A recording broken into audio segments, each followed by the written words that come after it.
Bonsoir et bienvenue dans cette édition spéciale filière coton, textile et habillement. Nous en avons dans nos maisons et nos placards. Le pain d'Afritextile est devenu depuis quelque temps un des produits phares du Made in Burundi. Cap vers Afritextile, un complexe spécialisé dans la transformation du fil de coton qui fait face au manque de coton burundais.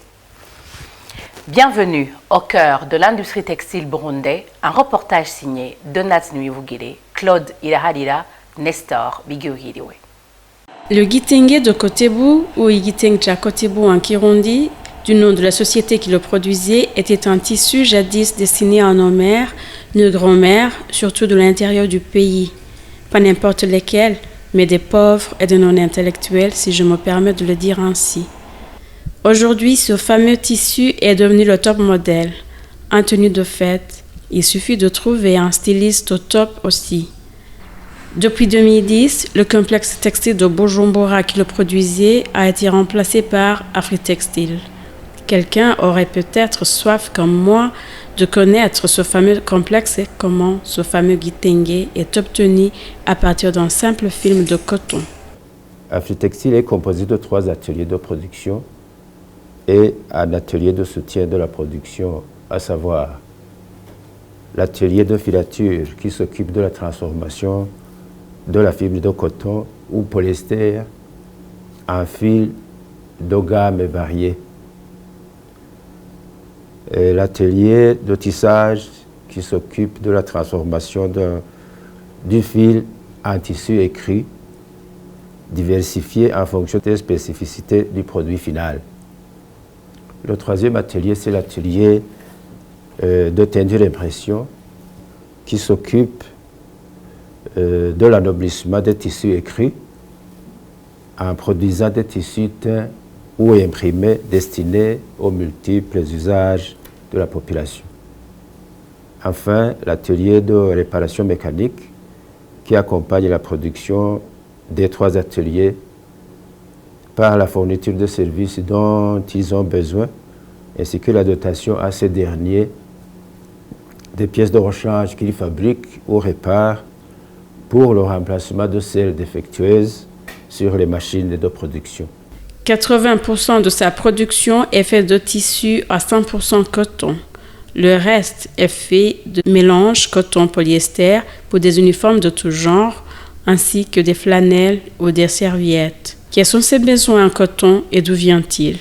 Depuis son introduction, la production cotonnière a augmenté jusqu'à atteindre 8 813 tonnes de coton graine en 1993. Et cependant, depuis lors, elle a suivi une ligne descendante jusqu'à tomber à 2060 tonnes en 2018. Aujourd'hui, moins de 1000 tonnes de coton fibre sont produites chaque année et transformées en tissu par l'entreprise Afritextile, qui estime alors ses besoins au double du niveau de production actuel de la Cogerco, c'est-à-dire que Afritextile a besoin d'environ 2000 tonnes de coton chaque année pour couvrir la demande de sa clientèle. Pour compléter le déficit du coton en provenance de la Cogerco, Afritextile est obligé de recourir à l'importation de coton produit dans la sous-région, notamment en Ouganda ou en Tanzanie, ou alors importer des semi-produits en provenance des pays asiatiques. Le coton produit au Burundi est d'excellente qualité, même si sa production a chuté depuis un certain temps jusqu'à aller en dessous de 1000 tonnes en 2019, raison pour laquelle Afritextile fait recours à l'importation de la matière première. Pourtant, le Burundi dispose toujours des conditions écologiques favorables à cette culture. La preuve en est qu'en 1993, sa production avait atteint les 8 813 tonnes. Quelqu'un se demanderait pourquoi Afritextile ne cherchait pas à transformer d'autres matières que le coton en tissu. Eh bien, comme le confirme son directeur technique, c'est parce que ces équipements ne sont spécialisés que dans la transformation du coton et du mélange coton-polyester. Bonsoir Donat. Bonsoir Diane. Comme le café, le thé, est-ce que le coton est une opportunité d'investissement? Oui, D'abord, comme vous venez de l'entendre, il existe de nombreuses opportunités pour le coton au Burundi. Déjà, le pays a un très bon climat dans pas mal de régions, un régime hydrographique assez important. Là, je veux dire beaucoup de cours d'eau, beaucoup de rivières, des lacs, qui permettraient en fait l'irrigation en cas de besoin. En plus de ça, il y a possibilité d'extension des terres, des superficies cultivables pour le coton dans la région de Limbo, de Mosso, de Ruyogoma. Il existe aussi des organes d'appui dans la production des semences comme l'Isabou. En plus de ça, le coton a un potentiel de marché local assez important, non négligeable. Afritextile déjà a un besoin de 2000 tonnes par an. Il y a possibilité aussi de produire des serviettes hygiéniques. Tu sais que au Burundi, plus de 51% de la population sont des femmes. Donc ça, c'est un marché non négligeable. Il y a Rafina qui produit toujours de l'huile et qui a besoin de la matière première. En plus de ça, il y a les champignons. Au Burundi, on est en train de développer beaucoup les champignons et qui ont besoin de substrat, de coton comme matière première. Voilà, moi je pense qu'au Burundi, le coton présente beaucoup d'opportunités. Marque, tendance sont des mots que connaissent bien les propriétaires de maisons d'habillement à Bujumbura. D'où viennent alors ces produits chics ou de friperie parfois, en soie, en coton, en polyester et autres, qui mettent en valeur et en couleur les Burundais? Donat Mwivugire nous raconte. Actuellement, de jolies robes de soirée faites en tissu de pagne Kotebu, fabriquées au Burundi par l'industrie textile Afritextile, sont portées par de nombreuses femmes et surtout les jeunes filles. Ce tissu est certes mis en valeur par des stylistes en produisant des vêtements prêt-à-porter pour hommes, femmes et enfants. Mais le commerce des vêtements de seconde main et d'autres habits neufs importés domine le marché vestimentaire burundais. En effet, les Burundais et les Burundaises font le choix de vêtements à mettre selon les événements. Ce choix doit correspondre au groupe cible, à la culture, à l'objet ou le contenu de l'événement. Abarundikazi impuzu bakunda kwambara, hariho impuzu bambara bagiye mu minsi mikuru, hariho impuzu bambara bagiye ku kazi, hariho impuzu bambara bagiye mu nama. Donc byose biva kuco uhavu yambarira. Nk'impuzu z'imvutano, imvutano ziri ubwoko bwinshi, mugabo karite ya mbere ni imvutano zikozwe muri soie 100%.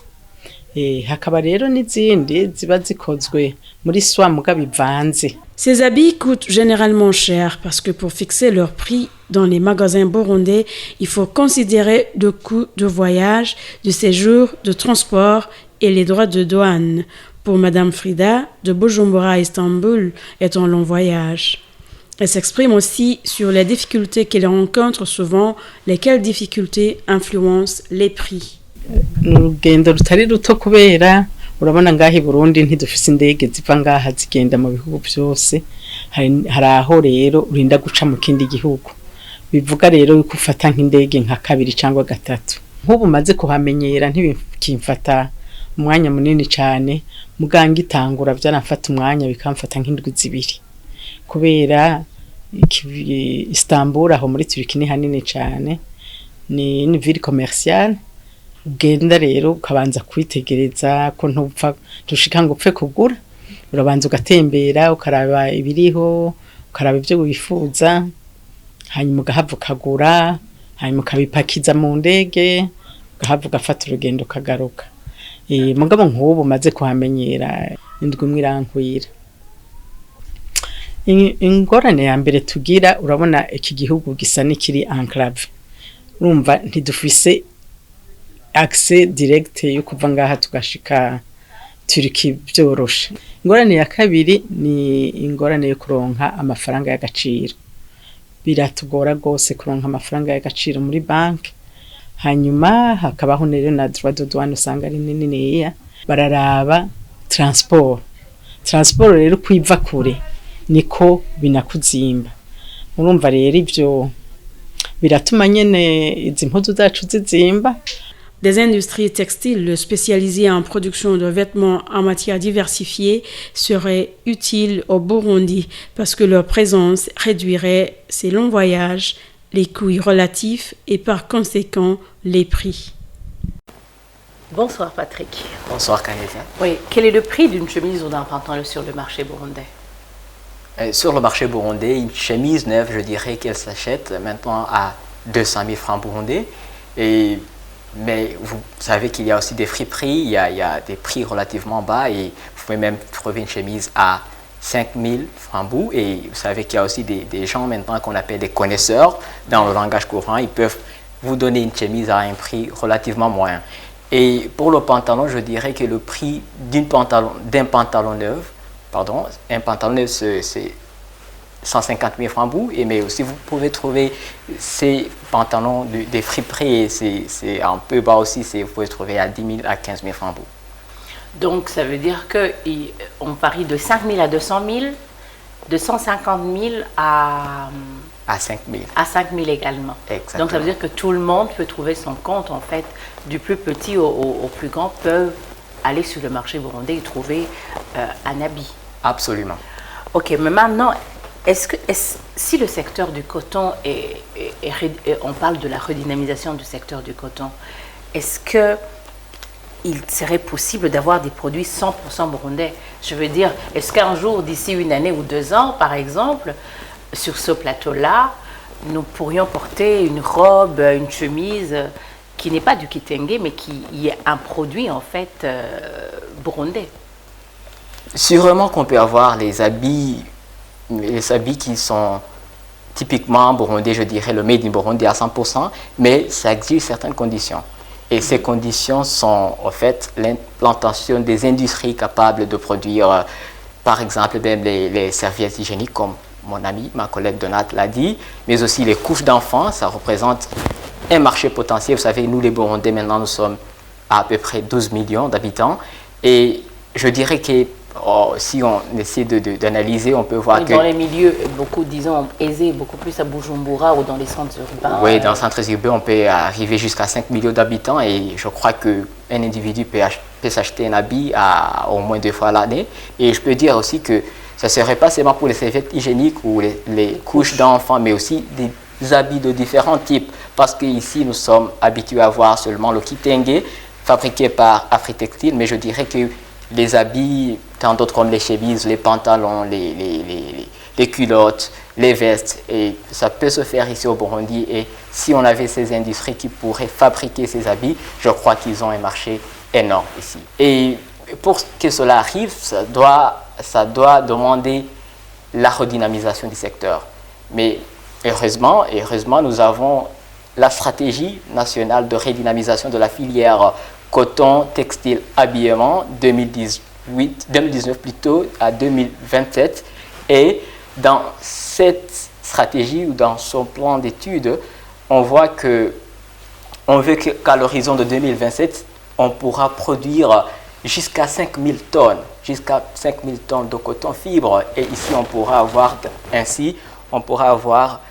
le coton pour la consommation locale. On a vu que l'Afritextile faisait face au manque du coton, au manque de la matière première. Et donc, on pourra avoir la matière première pour ces industries et aussi on pourra avoir du coton à exporter. Et pour que ça soit possible, il y a un montant total requis. C'est un investissement de 202 milliards 119 600 000 francs burundais pour que cette redynamisation puisse démarrer. Et cela, au fait, ça va donner au fait, la faculté au fait, d'actualiser la carte pédologique des zones potentielles à la culture coton. Aussi, on pourra aménager des infrastructures hydro-agricoles d'irrigation concernant les terres cotonnières. Et aussi, on pourra aussi aménager des infrastructures de protection contre les inondations et l'érosion des réserves cotonnières. Et aussi, on pourra, en fait, renforcer ou mettre en place des programmes de renforcement des capacités des associations des cotoculteurs. Et on pourra aussi même essayer d'inciter les cotoculteurs qui ne font pas partie des associations pour qu'ils puissent adhérer à celles qui sont déjà existantes ou créer leur propre association. Ici, je crois que le gouvernement pourra aussi voir comment ajuster le prix pour que les cotoculteurs se sentent interpellés, se sentent motivés. Et vous pouvez aussi même suivre les autres stratégies que notre expert Antoine Garungu nous donne pour la redynamisation. Les facteurs favorisant le développement d'une culture industrielle, primo, c'est la volonté politique.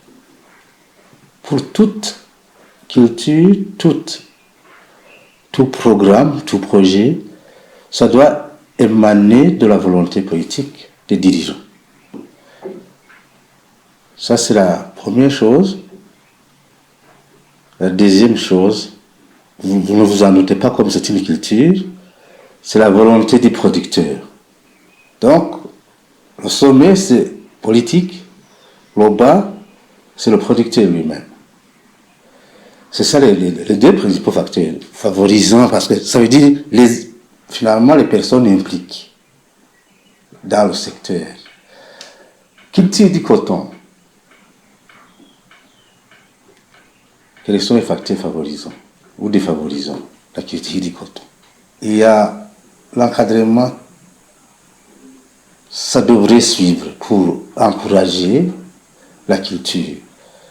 La subvention devrait continuer pour encourager la culture. De moins en moins, ces deux facteurs, donc l'encadrement et la subvention, sont un peu en déclin. La deuxième chose, c'est la disponibilité des facteurs de production.